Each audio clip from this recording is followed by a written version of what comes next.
but I would say the approach I take is like a very simplistic one where like the most important thing in your diet. So there's like an order, there's like a hierarchy in terms of what's important. The most important thing in your diet is how many calories you're getting in, like no matter what. Like if you're not getting enough calories, like you're going to lose weight, and you're like, if you're a professional athlete, you're not going to have optimal energy levels to train. And if you're getting way too many calories, you're going to gain weight, which isn't good for anybody, unless like you're trying to build muscle in the weight room, and then you want to be in a caloric excess to help build muscle in the weight room. So the number one thing that's going to influence everything is the total number of calories you get in. So I'm a huge believer in calorie counting, which I know a lot of people aren't, and a lot of nutritionists say you don't need to. But for me, once I started doing it and got good at counting calories, I really don't even have to like actually like look at the labels and count them nearly as much as I used to. You just, especially if you eat a lot of the same things, you just know what things have. So like milk, for example, is going to have like 1 gram of protein per fluid ounce. You know, like a normal serving of chicken is going to have like 25 to 30 grams of protein. Like you just start to know these things, and you don't even have to necessarily like count them like on an app or anything. But I think learning how to count calories is really important, and learning how to manage your portion size is really important. So then the second most important thing is going to be the macronutrient content. So if you're an athlete, you definitely want to be getting enough protein. So making sure you have enough protein. So, and a lot of athletes don't. So like the advice I'll give athletes is 1 gram per pound of body weight. So like if you weigh like me, like 185 pounds, like I want to be eating at least at a minimum 185 grams of protein a day. And I'll try and do a little bit extra. I'll do closer to like 200. And then in terms of carbohydrate, it depends on what your sport is. Like if you're in a more endurance-based sport, you're going to be eating a lot more carbohydrates in general. Again, there's different diets. It could be a keto diet where you're not doing any carbohydrates. But if you're talking about just a more traditional diet, the carbohydrates you're going to, like a soccer player is probably going to want to take in a little bit more than a lacrosse player because they're covering more distances at training and stuff.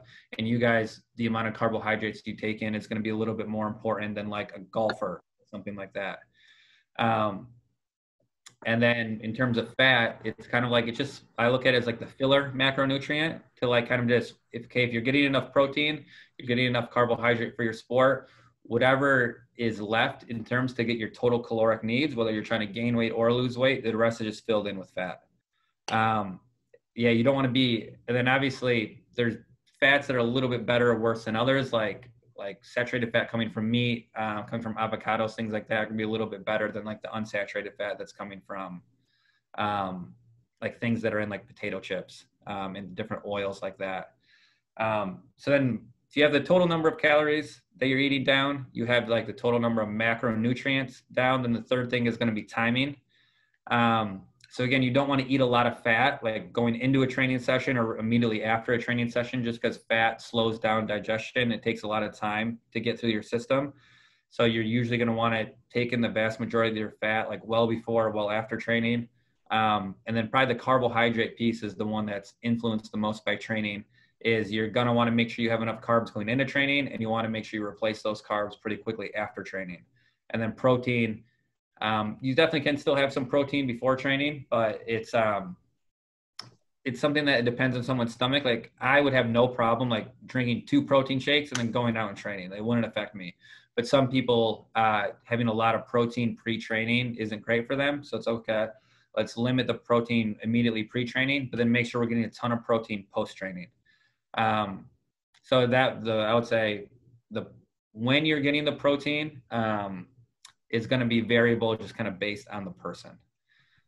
So, and yes, there's like a little bit to like the anabolic window in terms of like your body's more susceptible to like protein synthesis, like the 30 minutes post training when your muscles are working, or just coming off of doing a lot of work.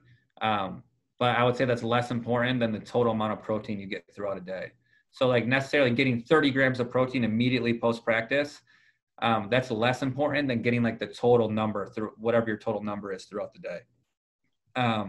So then as you have nutrient timing is the third one, then I would say like nutrient quality is the fourth most important thing. So that's when you get into like simple versus complex carbohydrates.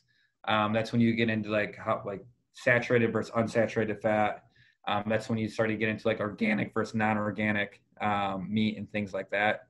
And I think a lot of people focus too much on that. Not that it's not important, but I would say it's the fourth most important thing where people, and then the fifth most important thing is going to be supplements. Like, oh, how much B vitamins? Am I taking a B vitamin supplement? Am I taking like a vitamin D supplement?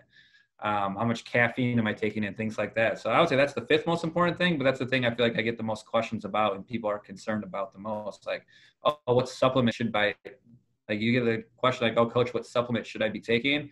Well, it's like, well, I have no idea because I have no idea how many calories you're eating every day. I have no idea how much protein and carbs versus fat you're eating every day. I have no idea like what your nutrient timing looks like, and I have no idea what your nutrient quality looks like. And those four other things are much more important than how much vitamin D you're getting in, for example. Actually, vitamin D is not maybe a good example because that is an important one. But like vitamin B, for example, like should I be getting more vitamin B12? Like it doesn't matter like compared to like these other things. Yeah. For calorie intake, do you just want to match calories burned versus calories in? If your goal is to maintain where you're at, yes. But so say you're in the off season and your goal is to put on some muscle, then you have to be in a caloric surplus for the most part. Like if you're really inexperienced, like you haven't done any strength training before, or you're just really young, like going through puberty, like you can grow muscle like literally doing nothing. Or like necessarily not having this big calorie surplus. But once you're older, you're more experienced in the weight room, things, it becomes harder and harder to put on muscle. So then you need to be in a calorie surplus, especially like you need to be getting enough protein to help build that muscle. But then if your goal is to lose weight, then you need to be in a caloric deficit. You need to be eating less calories than you're expending. But usually for an athlete who say they're trying to lose a little bit of weight, you still want to keep your protein levels super high because that's going to help preserve the muscle mass. And you're just going to cut down on the carbohydrates and fat that you're taking in to get your total caloric intake lower, right? I mean, it's just like basic like thermodynamics. It's impossible to gain weight without being in a caloric surplus, and it's impossible to lose weight without being in a caloric deficit. So you need to be in one or the other based on whatever your goal is. And I would argue you want to keep protein levels super high if you're trying to preserve muscle mass in either situation.